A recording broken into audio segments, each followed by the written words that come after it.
नमस्कार, मैं हूं संदीप चौधरी। आज सीधा सवाल में बात होगी सीधी 2024 के लोकसभा चुनाव की। 190 सीटों पर मतदान हो चुका है, अभी इंटरवल भी नहीं हुआ। थोड़ी फिल्मी भाषा का इस्तेमाल करूं, अभी जो ये फिल्म है 2024 के चुनाव की, ये मध्यांतर तक भी नहीं पहुंची है। 7 मई को 93 सीटों पर लोकसभा चुनाव होगा, यानी कि बटन दबाया जाएगा तो आंकड़ा 283 हो जाएगा, यानी इंटरवल से थोड़ा आगे हम निकलेंगे। लेकिन किरदार लगातार बदल रहे हैं, मल्टी स्टार कास्ट हो गई है यह फिल्म, यह चुनावी लड़ाई। मुद्दा पकड़ में नहीं आ रहा है। बहुत से लोग कह रहे हैं मुद्दा विहीन चुनाव है क्या ये?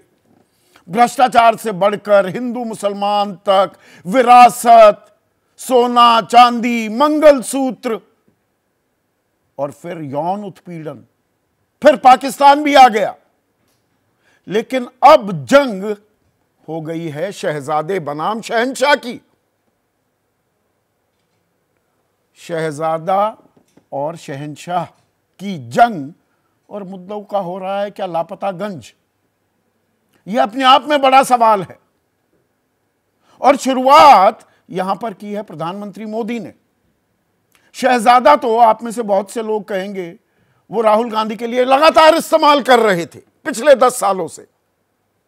लेकिन दूसरे चरण के बाद इसमें एक बड़ी तेजी आई है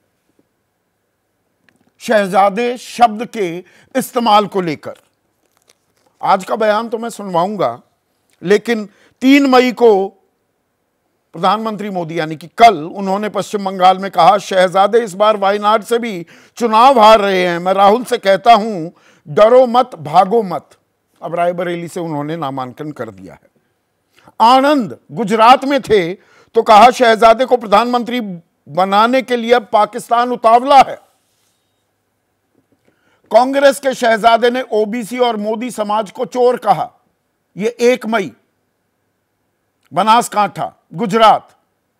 बेलगावी कर्नाटक में कहा कि कांग्रेस के शहजादे ने शिवाजी महाराज, रानी चिन्नम्मा का अपमान किया है। और मुरैना में कहा कांग्रेस के शहजादे को मोदी का अपमान करने में मजा आता है। अब ये यकायक शहजादे शब्द पर इतना जोर क्यों? और आज बिहार में शहजादे की इस फेहरिस्त में उन्होंने तेजस्वी यादव को भी जोड़ दिया कि शहजादे के पिता ने गोधरा कांड, 2002 का गोधरा कांड, जिस पर बोलने से थोड़ा गुरेज ही करते आए हैं पिछले 22 सालों से प्रधानमंत्री मोदी, उन्होंने कहा है कि लालू प्रसाद यादव रेल मंत्री थे तब गोधरा में साबरमती एक्सप्रेस ट्रेन के अंदर 60 लोगों को जिंदा जलाने की रिपोर्ट सोनिया गांधी के हिसाब से बनवाई गई। उन्होंने ऐसी कमेटी बनाई, यानी कि लालू प्रसाद यादव ने, कि जिंदा जलाने वाले आराम से छूट जाएं। पलटवार भी किया। पलटवार प्रियंका गांधी वाड्रा ने किया और प्रधानमंत्री मोदी को शहंशाह करार दिया कि अपने किले में बैठे हैं और जनता जनार्दन से कोई सरोकार नहीं, कोई सीधा संबंध नहीं। तो चर्चा आगे बढ़ाऊं उससे पहले ये वार पलटवार सुनिए, बहुत जरूरी है। मैं गरीबी का जीवन जी कर आया हूं। मैंने गरीबी को जिया है। गरीब की जिंदगी कितनी तकलीफ वाली होती है ना, उससे मैं गुजरते गुजरते यहां आया हूं। ये कांग्रेस के शहजादे मोदी के आंसुओं में अपनी खुशी ढूंढ रहे हैं। कहते हैं मोदी के आंसू अच्छे लगते हैं। ये निराश, हताश लोग अब इतने कुंठित हो गए हैं। एक कहावत है, जाके पावन फटे बिवाई, सो क्या जाने पीर पराई। कांग्रेस के शाहजादे की हालत वही है। वो मेरे भाई को शहजादा बोलते हैं, मैं उनको बताना चाहती हूँ, ये शहजादे 4000 किलोमीटर पैदल चले हैं। कन्याकुमारी से कश्मीर तक आपकी समस्याओं को सुनने के लिए चले हैं। मेरी बहनों से मिले हैं, मेरे भाइयों से मिले हैं, किसानों से मिले हैं, मजदूरों से मिले हैं और सबसे प्यार से मिलकर पूछा है कि तुम्हारे दिल में क्या मुश्किलें हैं, तुम्हारे जीवन में क्या समस्याएं हैं, उनको हम हल कैसे कर सकते हैं। और एक तरफ आपके शहंशाह नरेंद्र मोदी जी महलों में रहते हैं। आपने कभी टीवी पे उनका चेहरा देखा है? एकदम साफ सुथरा सफेद कुर्ता, एक दाग नहीं है धूल का, एक बाल इधर से उधर नहीं हो रहा है। वो कैसे समझ पाएंगे आपकी मजदूरी, आपकी खेती, कैसे समझ पाएंगे? तो अब ये शहजादा बनाम शहंशाह का नैरेटिव डिकोड करने की भी जरूरत है। प्रधानमंत्री मोदी यकायक इस शब्द पर इतना जोर क्यों दे रहे हैं? क्या इसकी वजह यह है कि वो पूरा चुनाव अपने इर्द गिर्द रखना चाहते हैं? आप कहेंगे ये तो 2019 में भी हुआ, 2014 में भी हुआ, बिल्कुल हुआ, लेकिन क्या इस बार मोदी फैक्टर की वो गूंज नहीं है जो 2014 और 2019 में थी? इसलिए प्रधानमंत्री मोदी अब विकल्प या टीना फैक्टर पर तवज्जो देते दिखाई दे रहे हैं कि मेरे सामने कौन है।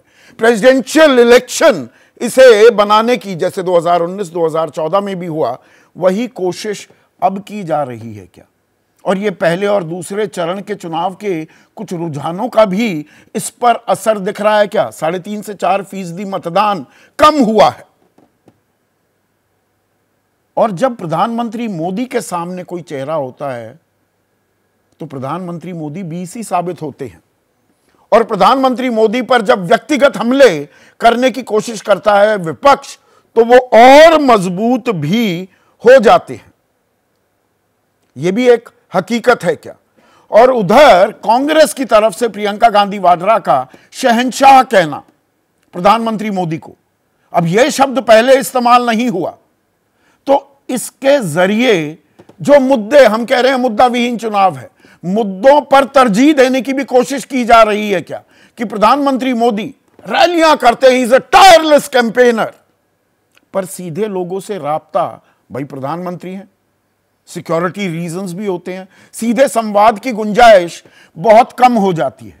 वैसे उन्होंने कोई पत्रकार सम्मेलन भी नहीं किया है, पत्रकारों के भी सीधे सवाल का जवाब नहीं देते हैं, चुनाव के टाइम ही इंटरव्यू दिए जाते हैं। तो क्या महंगाई, बेरोजगारी, युवाओं की समस्याएं, उनको फिर से मुख्य धारा में लाने की कांग्रेस की तरफ से, प्रियंका गांधी की तरफ से भी कोशिश होती दिख रही है कि ये मुद्दों का लापता गंज ना हो जाए।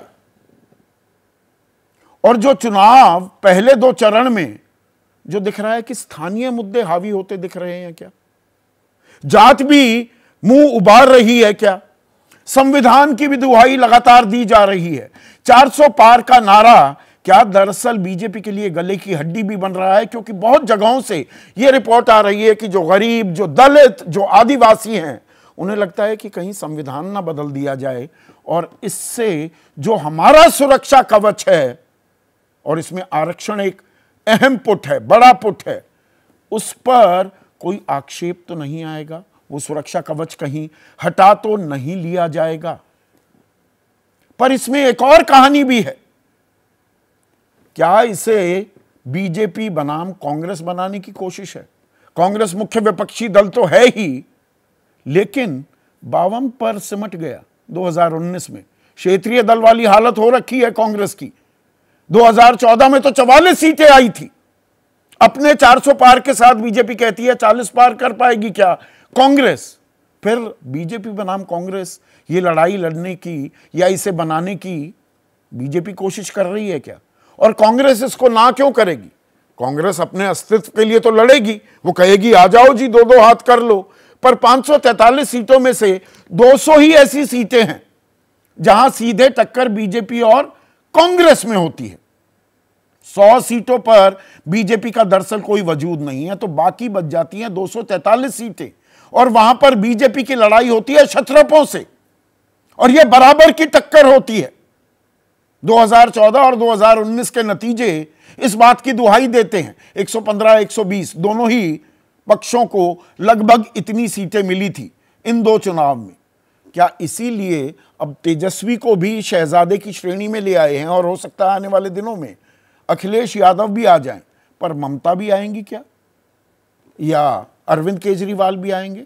ये अपने आप में कुछ सवाल हैं, और इसीलिए वो एक तो फिल्म में अंत में क्लाइमैक्स आता है, एक इंटरवल से पहले भी एक कुछ भूमिका बांधी जाती है कि दर्शकों की रुचि बनी रहे, उत्साह जोश बना रहे। ये चुनाव के इंटरवल से पहले की वो कोशिश है क्या? आज इसी को डिकोड करेंगे। ऐसे में आज का सीधा सवाल, शहजादा शहंशाह की जंग, मुद्दों का लापतागंज, और 24 की नई रेस, चुनाव में बीजेपी वर्सेस कांग्रेस। चर्चा में मेरे साथ देश के वरिष्ठ पत्रकार हैं, 3 मेरे साथ स्टूडियो में हैं। विजय त्रिवेदी, किसी परिचय के मोहताज नहीं। विनोद अग्निहोत्री, वरिष्ठ पत्रकार हैं। जाने माने राजनीतिक विश्लेषक अभय दुबे। संजय कुमार, देश के सबसे बड़े चुनावी विश्लेषकों में से एक और वरिष्ठ पत्रकार, हिंदुस्तान टाइम्स के पॉलिटिकल एडिटर हैं विनोद शर्मा, इस चर्चा में जुड़ चुके हैं। तो विनोद, अब शहजादा और शहंशाह की गूंज सुनाई दे रही है, क्या कह रही है ये गूंज? राजनीतिक संदेश क्या है इसमें? देखिए, ऐसा है कि लगता है कि भारतीय जनता पार्टी जो अपनी कार्यकलाप पे रोज जाप करती थी, अब उसके पास कोई रिपोर्ट कार्ड दिखाने के लिए नहीं है। अब वो हिंदू मुसलमान करेगी। और एक डिस्क्रेडिटेड लीडर है पाकिस्तान में, फावद चौधरी, वो पीटीआई में होता था और मंत्री होता था वहां, और वो भागा उसके वहां पर, उनके वहां टेलीविजन पे जब पुलिस का एक्शन हुआ तो इसको भागते हुए दिखाया कि भाग गया, और उसके बाद पीटीआई छोड़ दिया इसने। उसको हवाला देकर कह रहे हैं कि कांग्रेस की जीत की दुआएं जो हैं वहां के नेता कर रहे हैं। उस आदमी की अपने मुल्क में कोई क्रेडिबिलिटी नहीं है। वो फौज का पिट्ठू माना जाता है। फौज का एजेंडा चला रहे हैं क्या हम लोग? देखिए, बात सुनिए, अजीब सी बदकिस्मती है इस देश की कि 5-10 बरस के बाद एक राजनीतिक दल जिसके पास इतना अहम मैंडेट है, 2 बार उसको मैंडेट मिला, फुल मैंडेट, एक लंबे अरसे के बाद इस देश में, और पॉलिटिकल स्टेबिलिटी का वादा और विकास का वादा और सबके साथ का वादा, कहां है वो वादे? आज के दिन बयानों से लग रहे हैं कि वो वादे सार्थक हुए। तो ये पुराने मुद्दे क्यों उठाने की नौबत आ रही है आपकी निगाह में? इसलिए ये मुद्दों ने पॉलिटिकल डिविडेंड तो दिया है विनोद, पर क्या काठ की हांडी बार बार चढ़ाई जा सकती है? ये डिविडेंड फिर से देंगे? इन मुद्दों ने डिविडेंड तो दिया है, राजनीतिक फायदा दिया है बीजेपी को, इस बात से तो इनकार नहीं किया जा सकता। ये बात सच है, राजनीतिक फायदा दिया है, लेकिन बार बार एक ही स्लोगन को रेज करना, ये हमारे देश के आवाम के नेटिव विजडम की इंसल्ट करने जैसा है। वो तो मूर्ख हैं, वो तो जैसा हम दिखाएंगे वैसे ही करेंगे। We lead them by their nose. देखिए, आपने इंगित किया कि तेजस्वी यादव पे अटैक किया माननीय प्रधानमंत्री ने। अच्छा होगा उसका कारण आप पता लगवाएं बिहार से। बिहार में जो स्टेट ऑफ प्ले है जेडीयू और बीजेपी में, खासकर नीतीश कुमार और बीजेपी में, उस पे जरा आप थोड़ी सी प्रोब करवाएं। नीतीश कुमार का कहीं नाम आपको कहीं कोई आवाज कहीं सुनाई दे रही है क्या? और वहां से जो हमको जानकारी मिली है, अच्छा होगा आप उसको डबल चेक कर लें, कभी कभी गलत भी मिल जाता है इंफॉर्मेशन, कि वहां पर वो नीतीश कुमार का रवैया वही है जो भाजपा का असेंबली इलेक्शन के दौरान जेडीयू के प्रति था। आप समझ रहे हैं, जब चिराग पासवान को प्रॉप अप कर दिया गया था। तो एक संकट की स्थिति है भारतीय जनता पार्टी की, जहां तक मेरी नॉलेज है। नहीं, ये तो बीजेपी की बात हुई विनोद, पर कांग्रेस को अपनी पिच पर खींच लाए हैं क्या? एक मिनट सुनिए ना, कांग्रेस को अपनी पिच पर ले आए प्रधानमंत्री मोदी। ये ट्राइड एंड टेस्टेड फॉर्मूला है। अब जो सुनने में अच्छा लग रहा है, बड़े कांग्रेसी ताली बजा रहे हैं कि शहंशाह कहा आपने महल में बैठे हैं, हम मेरा भाई तो 4000 किलोमीटर पैदल चला, सबसे बातचीत की, प्रधानमंत्री तो साफ सफेद कुर्ता, बाल भी एक इधर उधर नहीं होता। शहंशाह कहकर ये मोदी बनाम राहुल बनाने में बीजेपी कामयाब हो गई, अपनी पिच पर ले आई कांग्रेस को। संदीप, तुम मुझसे ऐसे सवाल पूछ रहे हो, उसको मैं अपनी व्यक्तिगत ईमानदारी से जवाब देना चाहता हूं, और उसके बाद लोग मुझे कहेंगे मैं कांग्रेस का स्पोक्समैन हूं। सच्चाई आज के दिन यह है, जहां तक मेरी नजर जाती है, एजेंडा कांग्रेस सेट कर रही है, पीएम रिएक्ट कर रहे हैं। देख लीजिए आप, शुरू से हम विस्तार से डिस्कशन कर लेते हैं, और भी हमारे मित्र लोग वहां बैठे हैं। शुरुआत कहां से हुई? सर्वे से हुई ना, जाति गणना से हुई ना, जिसको तोड़ मड़ोड़ कर बीजेपी की तरफ से पेश किया गया कि ये सर्वे कराएंगे, आपकी धन दौलत का असेसमेंट लेंगे, फिर मुसलमानों को दे देंगे, ये आपसे आरक्षण ले लेंगे और मुसलमानों को दे देंगे। ये सब बातें हो रही है ना, क्यों हो रही हैं? किस रिएक्शन में हो रही हैं? एजेंडा जो कांग्रेस सेट कर रही है और बीजेपी रिएक्ट कर रही है, और इसीलिए बीजेपी कास्ट की जगह पर अब धर्म लाना चाहती है, और धर्म लाने का एक ही तरीका उसको आता है, वो है इंडिया पाकिस्तान, जो वो कर रही है। अब बताइए, फवाद चौधरी जो है, जिसको कोई नहीं पूछ रहा पाकिस्तान में, उसकी बातों में इतनी तरजीह जी आती है। मैंने आज ट्विटर करके पूछा, भाई किस पार्टी के साथ हो आज? तो आजकल तुम कोई लॉ फर्म चला रहा है, पहले पत्रकार होता था आपकी मेरी तरह।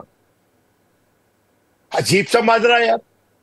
और ये क्या, ये है क्या भाई? आप कह रहे हैं कि वो शहजादा है, तेजस्वी यादव शहजादा है, और कंफ्यूज करके आपकी कैंडिडेट जो मंडी में है, वो तेजस्वी सूर्य को अटैक कर रही है। वो बातें अपनी जगह हैं। जो आप कह रहे हैं कि कांग्रेस दरअसल एजेंडा सेट कर रही है, पर इसे प्रेसिडेंशियल इलेक्शन बनाने की तरफ फिर से ले जा रहे हैं कि प्रधानमंत्री मोदी की मोदी बनाम राहुल गांधी। भाई कांग्रेस और बीजेपी की लड़ाई तो 200 सीटों पर है। Boss, it's a very lazy analysis, I am sorry to say. Presidential हो गया, अरे प्रेसिडेंशियल तो शुरू से कह रहे हैं 400 जीतेंगे हम, आज के दिन बोल रहे हैं 400 जीतेंगे। इनमें से कोई दूसरा नेता बोल रहा है कि 400 जीतेंगे। अच्छा, अजब बात है भाई। मैं ये कहना चाहता हूं कि इस जो पूरा जो प्रकरण चल रहा है हमारी आंखों के सामने, इससे लग रहा है कि, मैं ये नहीं कह रहा हूं कि कांग्रेस जो है मजबूत हो गई है। अभी जो लवली छोड़ के गया, उससे फिर साबित हुआ है कि कांग्रेस की जो गार्ड रेल्स हैं वो है ही नहीं, ना किसी स्टेयरकेस पे है, ना किसी पुल पे है। वहां पर आप, कोई नेता इधर गिर जाएगा, कोई नेता उधर गिर जाएगा, छोड़ के चला जाएगा। आप देखिए ना, वहां पर कितना बड़ा एक तरह से आना जाना लगा हुआ है, रेलवे स्टेशन बना हुआ है वो। लेकिन उसके साथ साथ जो भारतीय जनता पार्टी बात कर रही है, मेरे जैसे व्यक्ति के लिए जो ये समझता है कि रेलवे स्टेशन बन गया है कांग्रेस पार्टी, वो रीएश्योरिंग नहीं है। मैं ऐसा मुल्क नहीं चाहता जैसा वो मुझे देना चाहते हैं। बहुत से ऐसे लोग होंगे, बुद्धिमान लोग, और मिडिल क्लास में, जो पढ़ी लिखी मिडिल क्लास है, उसमें ये जज्बा जोर पकड़ रहा है। वो जज्बा जोर पकड़ रहा है क्या? वो मुद्दे जो हैं, जो हम मुद्दा विहीन चुनाव कह रहे हैं, मुद्दों का जोर भी स्थानीय स्तर पर सुनाई दे रहा है क्या संजय? जो ये शहजादा और शहंशाह का अब ये नैरेटिव जो चल पड़ा, और मुद्दे कैसे बदल रहे हैं। मंगलसूत्र की बात आई, वसीयत टैक्स, वोट, जिहाद, आरक्षण, न जाने क्या क्या, खान पान की बातें, नवरात्र में किसने क्या खा लिया, कौन किसको चिढ़ा रहा है, मुद्दों पर हॉपिंग हो रही है क्या? और उसी में ये कड़ी जुड़ गई शहजादा बनाम शहंशाह की। संदीप, दो चीजें हैं। आपने जिन मुद्दों का जिक्र किया कि मुद्दे किस तरह से बदले, अगर आप पहले दौर के बाद दूसरे दौर आते आते जो जिस तरह से मुद्दों का जिक्र होने लगा, उसका लबोलुबाब क्या है? बेसिकली ये बताने की कोशिश की गई है कि भाई मेजॉरिटी कम्युनिटी और माइनॉरिटी कम्युनिटी के बारे में बार बार चर्चा हुई। इस बात का जिक्र किया गया कि भाई बीजेपी ऐसी पार्टी है जो हिंदू समुदाय के लोगों की रक्षा करती है, और अगर कांग्रेस सरकार में आ गई तो ये सब जो कुछ उन्होंने 10 साल में किया वो सब करा का धरा रह जाएगा, क्योंकि कांग्रेस ने अपने घोषणा पत्र में ये सारी चीजें कही हैं, जिसका बार बार जिक्र ये किया कि इससे मुसलमानों को फायदा पहुंचाया जाएगा और हिंदुओं को नुकसान होगा।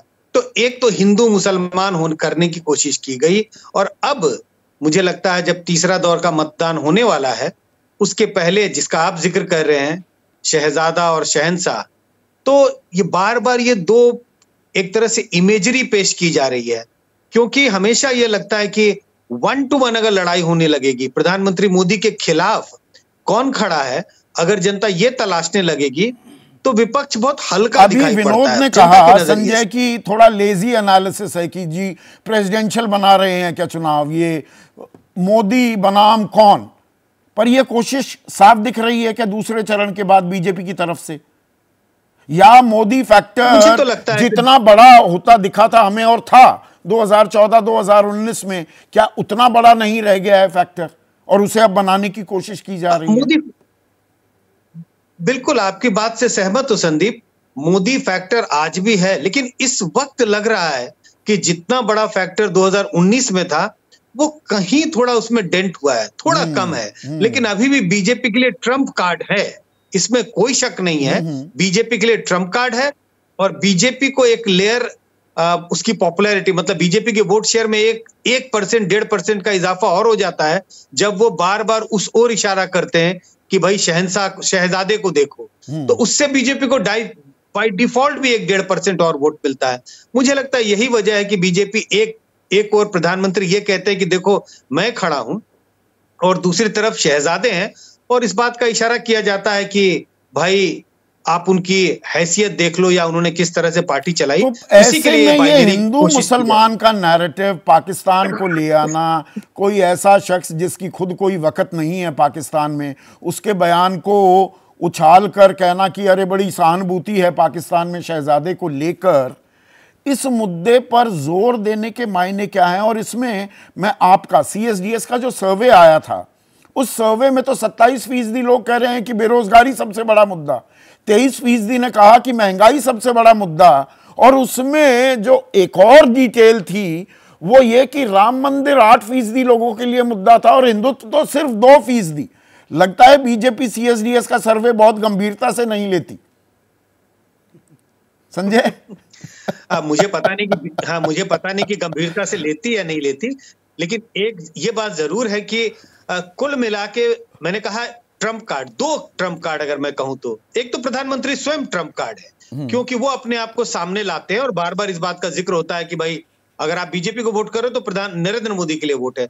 लेकिन जो सबसे बड़ा ट्रम्प कार्ड अल्टीमेटली ये है, जो मेजॉरिटी कम्युनिटी को आप कैसे ये बताएं कि अगर दूसरी पार्टी की सरकार आ गई, या कैसे वो मुस्लिम समुदाय, पाकिस्तान, मुस्लिम नेता, जो तमाम जिस भी आप चीज से कह दे मुसलमानों की ओर इशारा करते हुए कैसे उनको फायदा पहुंचाने की कोशिश की जा रही है, कैसे उनके साथ साठगांठ है, और इस बात का भय क्रिएट करने की कोशिश की जाती है कि भाई अगर आपने सोच समझकर वोट नहीं दिया, और सोच समझ के वोट करने का मतलब बीजेपी की सरकार नहीं आई, प्रधानमंत्री मोदी नहीं बने, तो क्या होने वाला है, जिसका बार बार जिक्र हो रहा है। तो हिंदू मुसलमान बाइनरी क्रिएट करने की कोशिश हो रही है, और तमाम इसमें एक जो बात, पाकिस्तान के 2 टुकड़े तो कांग्रेस ने किए थे 1971 में। हाँ बिल्कुल, देखिए चीजें बदलते रहती हैं, लोगों का नजरिया बदलता रहता है, चाहे वो क्रिकेट के खिलाड़ी के बारे में हो, चाहे राजनीति के नेताओं के बारे में हो, लोगों का नजरिया बदलता है। मुझे लगता है सोनिया गांधी के बारे में जो नजरिया 2004 से 14 के बीच में था, वो नजरिया उनके बारे में भी नहीं रहा होगा, वो भी बदला होगा। और अगर नहीं बदलता, और पार्टी के बारे में नजरिया नहीं बदलता, तो इतने सारे कांग्रेस के नेता छोड़ के कांग्रेस को क्यों चले जाते?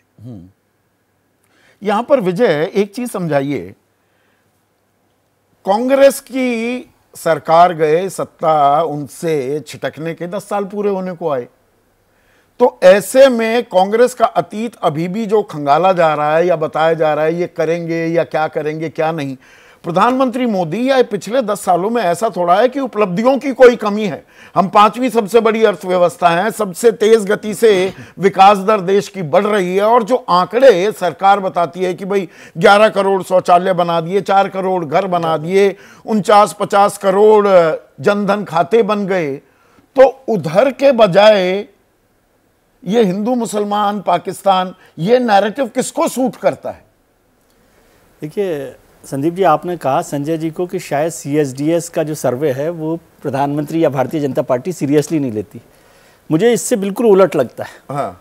कि वो उसे बहुत सीरियसली लेते हैं। जब संजय कुमार जी या CSDS ने कहा कि हिंदुत्व का मुद्दा 2%, 5% जो भी आप बता रहे हैं था, वो है, जो और दूसरे मुद्दे हैं वो कम हो रहे हैं, और बेरोजगारी और महंगाई जो है वो बड़ा 27 और इसमें भी एक और आंकड़ा बता दूं, महंगाई 4% लोगों के हिसाब से कोई मुद्दा था 2019 में, अब वो बढ़कर 23% हो गया।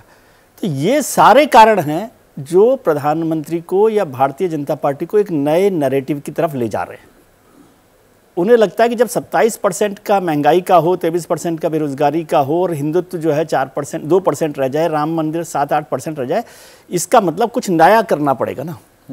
मतलब वो जो उनका काम था, यदि वो काम ही बोल रहा होता तो फिर ये मुद्दे इस तरह से नहीं बोलते ना। 27% और 23% पे 50% बड़ा इशू है। और हिंदुत्व का मुद्दा और राम मंदिर का मुद्दा, जिसको वो सोच रहे थे कि भाई भारतीय जनता पार्टी के लिए एक बड़ा वो हो सकता है ट्रम्प कार्ड, वो नहीं हो रहा। तो फिर जो संजय जी ने जिस तरह से जिक्र किया कि प्रधानमंत्री उनका सबसे बड़ा ट्रम्प कार्ड है, जो डेंट के बाद भी मजबूत है। एक पलट तस्वीर क्या ये भी है कि विपक्ष, ये मुद्दे तो हैं, विपक्ष ढंग से उन्हें सड़क पर नहीं लेकर आ रहा या ला पा रहा, और प्रधानमंत्री मोदी लगातार वो शिफ्टिंग द गोल पोस्ट भी कर रहे हैं। वो बिल्कुल, ये बिल्कुल ठीक बात है आपकी कि वो उस मुद्दे पर, भाई हम ये कह रहे हैं कि आपके पास ये जो सारे मुद्दे हैं, जो CSDS के मुद्दे, उसको विपक्ष क्यों नहीं कोर इशू बना पा रहा। ये लापतागंज से राग दरबारी तक जहां हम पहुंच गए हैं, हाँ, तो ये बढ़िया कहा आपने। तो उसका मुद्दा ये है। और जो बात कर रहे हैं हम कि शहजादा और शहंशाह, आप मत समझिए, प्रधानमंत्री और भारतीय जनता पार्टी चाहती क्या है कि ये यहां पर पहुंच जाएं, और जब भी ये बात होगी शहजादा वर्सेस शहंशाह करेंगे तो शहंशाह ऊपर ही रहेगा। और ऐसे में, क्योंकि आपने 2002 से 2003, 4, 5 ये गुजरात में जो नरसंहार, मैं शब्द इस्तेमाल करूंगा, जो हुआ, और S6 के डिब्बे साबरमती एक्सप्रेस के जो हुआ, वो भी उतना ही निंदनीय है। इस पर प्रधानमंत्री थोड़ा गुरेज करते थे कोई कमेंट करना। 22 साल बाद उस बात का जिक्र करना, और वो भी दरभंगा में, बिहार में, और आरोप लगाना कि कमेटी ऐसी बनाई गई कि असल आरोपी वो बच गए। बिल्कुल ठीक बात। तो वो उसकी वजह भी वही है ना कि वो हिंदू मुसलमान को लाने के लिए एक कोर इशू वो होता है ना कि उस पर आने की जरूरत पड़ जाए। लेकिन जो बात मैं कह रहा हूं कि बार बार यदि हम ये करें, चाहे आप उसे प्रेसिडेंशियल फॉर्म कहें और या कुछ करें, प्रधानमंत्री को यदि आप, जैसे प्रियंका जी ने शहंशाह कह दिया, जब भी आप प्रधानमंत्री पर हमला करेंगे तो वो और मजबूत होते हैं। वो हमेशा विक्टिम कार्ड की तरह से कि शहजादा जो है मुझे इस तरह से कह रहे हैं कि पिच तैयार कांग्रेस कर रही है। मैंने सवाल ये पूछा था कि बीजेपी अपनी पिच पर लाने में कामयाब हो रही है क्या? नहीं, आपकी राय क्या है? कोशिश कर रही थी, लेकिन मैं समझता हूं कि आप जब भी प्रधानमंत्री चाहते ही है कि ये सब इशू को छोड़ के, महंगाई को छोड़कर, बेरोजगारी को छोड़कर और तमाम मुद्दों को छोड़कर आप प्रधानमंत्री पर आ जाए। आप चाहेंगे ही, वो तो चाहते ही हैं कि आप प्रधानमंत्री पर आ जाएं, और आपको भला लगे बुरा लगे, आज देश में प्रधानमंत्री वर्सेस राहुल गांधी हो तो प्रधानमंत्री 20 रहते ही हैं, दिखाई देते ही हैं। वो मजबूत नेता के तौर पे भी दिखाई देते हैं, व्यक्ति के तौर पे नहीं, लेकिन मजबूत नेता। और उनकी पृष्ठभूमि भी जो है उसको बार-बार, वो गरीबी से निकले हैं, इस बात को तो डिनाई नहीं किया जा सकता। बिल्कुल डिनाई नहीं कर सकते। दूसरी बात, आप जिस बात का जिक्र कह रहे हैं कि केवल नहीं है, आपने कहा कि 200 सीटों पर कांग्रेस बीजेपी के बीच मुकाबला है, लेकिन वो 200 में से 170 सीटें बीजेपी ने जीती हैं। तो वो तो एज है ना। 200 में से क्या, वो दरअसल 192 में से 178, 91% का स्ट्राइक रेट। हाँ, तो 91% है, तो वो तो एज है ना उनके पास। 170 सीटें, 178 सीटें तो भारतीय जनता पार्टी के पास आज भी है। या ये पहले 2 चरण के बाद इस तरह का नैरेटिव, कहीं एक असमंजस, एक चिंता भी बीजेपी के खेमे में हो रही है? चिंता होगी, जाहिर है, जिस तरह से चर्चा हुई है कि क्या क्या नुकसान हुआ, कितना हुआ, लेकिन जो मुझे लगता है 54 सीटें और 40 सीटें, उपलब्धियां, सिर्फ अपनी उपलब्धियां गिनाकर भी तो BJP would been home and dry. नहीं, वो नहीं चल रहा ना, वही तो मैं कह रहा हूँ। आप संजय जी के CSDS के सर्वे को अलग तरीके से देख रहे हैं, मैं दूसरे तरीके से देख रहा हूँ। वो उसी सर्वे को ध्यान में रखते हुए कह रहे हैं कि ये इशू नहीं चल रहे, तो फिर कहीं और नए तरीके पर आना और पड़ेगा। इसमें गरीब परिवार, अपनी पृष्ठभूमि का फिर से जिक्र करना, मैं गरीबी से आया हूं, ये तो वो हैं जो सोने की चम्मच या चांदी की चम्मच लेकर पैदा हुए। तो गरीबी की तरफ भी जो प्रधानमंत्री ले जा रहे हैं, इस बात को भी क्या हम नजरअंदाज करें? और एक लाभार्थी जाति तो बनाई है ना प्रधानमंत्री मोदी ने, उसमें 81 करोड़ 35 लाख को 5 किलो अनाज दिया जा रहा है, या जो और भाई किसान सम्मान निधि है 6,000 रुपए किसानों को दिए जा रहे हैं, उनका उल्लेख भी इसी में छिपा है क्या? नहीं, देखिए, वो अमीरी और गरीबी का एक नैरेटिव जो है वो इसलिए जरूरी हो गया। वो जो विनोद शर्मा जी कह रहे हैं कांग्रेस एजेंडा सेट कर रही है, भाई राहुल गांधी ने एक एजेंडा सेट किया कि अडानी अंबानी का एजेंडा, कि ये सरकार चंद अमीरों की सरकार है, ये राहुल गांधी का आरोप है। तो अब प्रधानमंत्री जी उसके जवाब में एक तरह से अपनी गरीबी का जो है नैरेटिव बता रहे हैं कि मैं गरीब परिवार से आया हूं। कि 1% देशवासी 40% संपत्ति पर काबिज हैं। तो वो जो नैरेटिव आया है, तो उसकी काट के लिए उन्होंने अपनी गरीबी की पृष्ठभूमि का जिक्र किया। दूसरी बात यह है कि हिंदू मुस्लिम, अगर प्रधानमंत्री नरेंद्र मोदी की राजनीति को आप गुजरात के जमाने से देखें तो उनके चुनाव का अंतिम अस्त्र हिंदू मुस्लिम नैरेटिव ही होता रहा है। वो 2002 से लेकर और 2019 के लोकसभा चुनाव तक, उत्तर प्रदेश की विधानसभा चुनाव 2017 में हो या जब भी हो, वो शमशान कब्रिस्तान, दिवाली, रमजान, वो हमेशा, कोई पहली बार नहीं है ये नैरेटिव। और शहजादा शब्द का चयन भी इसीलिए किया गया है। शहजादा मुगलों में होता था, हाँ। शहजादा मुस्लिम बादशाहों में होता था, वरना राजकुमार भी कह सकते थे, वो युवराज भी कह सकते थे, लेकिन वो उसमें वो धार नहीं निकलती जो शहजादे में निकलती है। इसीलिए वो शहजादे शब्द का इस्तेमाल 2014 में भी करते थे। 2013 और 14 में जब लोकसभा के चुनाव पहली बार प्रधानमंत्री उम्मीदवार के रूप में लड़ रहे थे, और अब फिर वो शहजादा शब्द लेकर के आए, क्योंकि शहजादे से सीधे सीधे ये 25 अप्रैल मतलब पूर्व संध्या दूसरे चरण की, तब से ये शब्द ज्यादा चलन में आता दिखा है, उससे पहले नहीं था।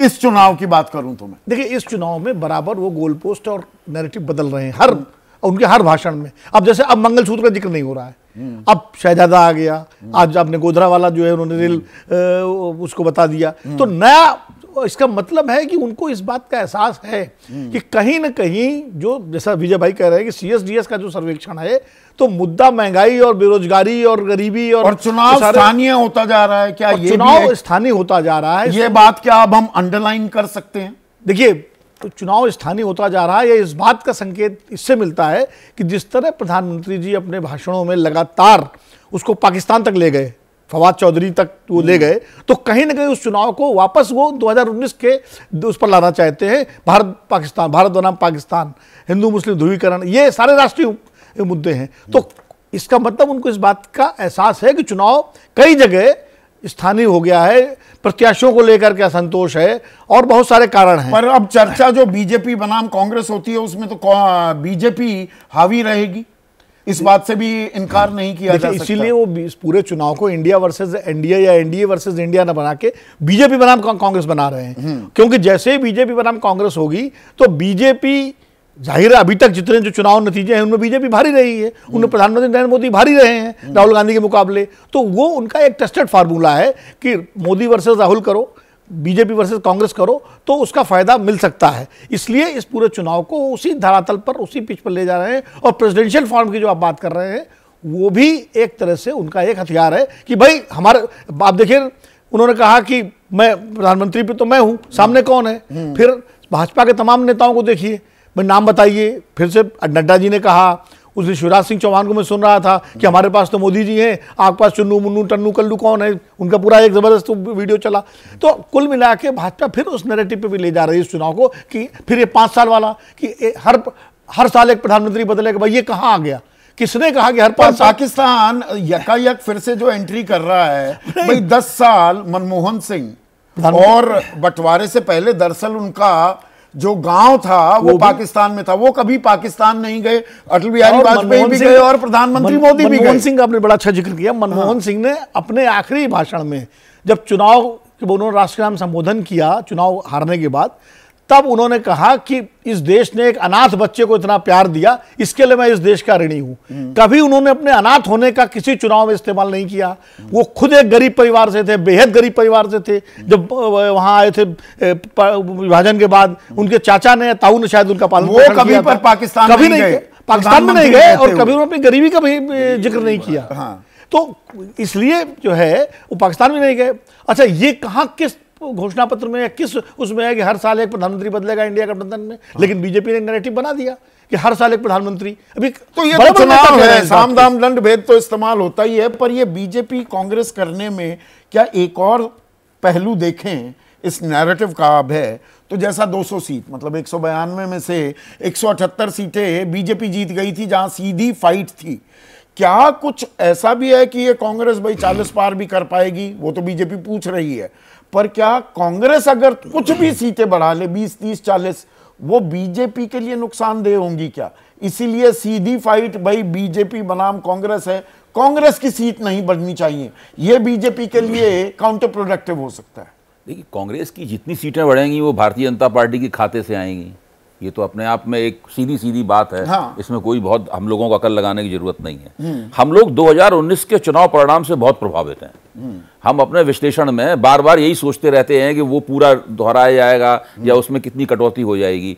मैं इसको जरा दूसरे एक व्यापक परिप्रेक्ष्य में रख के अपनी बात कहूंगा। मेरा कहना है कि 2014 और 2019 में नरेंद्र मोदी वर्तमान के मुद्दों को उठाकर वर्तमान की जो घटनाएं थी, भ्रष्टाचार विरोधी आंदोलन और इधर बालाकोट स्ट्राइक, इस तरह की जो बातें थी, उनके कारण चुनाव जीते थे। इस चुनाव में वो लगातार अतीत के मुद्दे उठा रहे हैं। अतीत या भविष्य हाँ, की सुनहरी अतीत के नहीं, अतीत के मुद्दे उठा रहे हैं। अगर भविष्य की सुनहरी तस्वीर दिखाते तो भाजपा के घोषणा पत्र पर बात करते।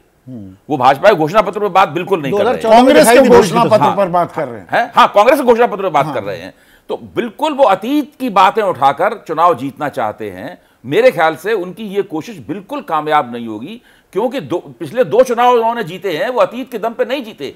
थोड़ी बहुत अतीत की बातें आते सबकी होती हैं, लेकिन मुख्य तौर मेन कोर्स नहीं होता। मुख्य तौर पर वर्तमान में रहकर अगर वो चुनाव लड़ते तो निश्चित रूप से नरेंद्र मोदी को उसका फायदा होता, जरूर फायदा होता उसका। वो राजनीतिक स्थिरता देने वाली अकेली पार्टी और अकेले प्रधानमंत्री के रूप में अपने आप को पेश कर सकते थे। उन्होंने ऐसा करने से इनकार किया। क्यों नहीं कर रहे? अब अभी तो वो खुद ही बताएंगे क्यों नहीं कर रहे। आपका विश्लेषण मेरा विश्लेषण यह है कि वो पूरी तरीके से शुरू से ही नकारात्मक मुहिम चलाने के फेर में फंस गए हैं और लगातार उसमें और उलझते चले जा रहे हैं। वो कोई भी ऐसा मुद्दा जो नकारात्मक 400 पार का नारा लगाना तो एक सकारात्मक एक जोश भरने वाला नहीं, वो तो अपने कार्यकर्ताओं के लिए उन्होंने किया है और मीडिया में बहुत से लोग उनके कार्यकर्ता ही हैं, इसलिए उसको बात को लगातार घुमाते रहते हैं। मैं उसकी बात नहीं कह रहा हूं। मेरा कहना यह है कि एक तो अपने ऊपर अति आत्मविश्वास, अपनी लोकप्रियता पर उनके प्रशंसक कहते हैं ना, देश के सबसे नहीं दुनिया के सबसे लोकप्रिय नेता है। लगता है उन्हें खुद भी यकीन हो गया इस बात के ऊपर। तो लगातार हम अपने आप को पेश करेंगे तो हम वोट हमारे बढ़ते चले जाएंगे। ये सब जो मामला है ना, ये सब मामले से वो एक नकारात्मक फेर में फंस गए हैं।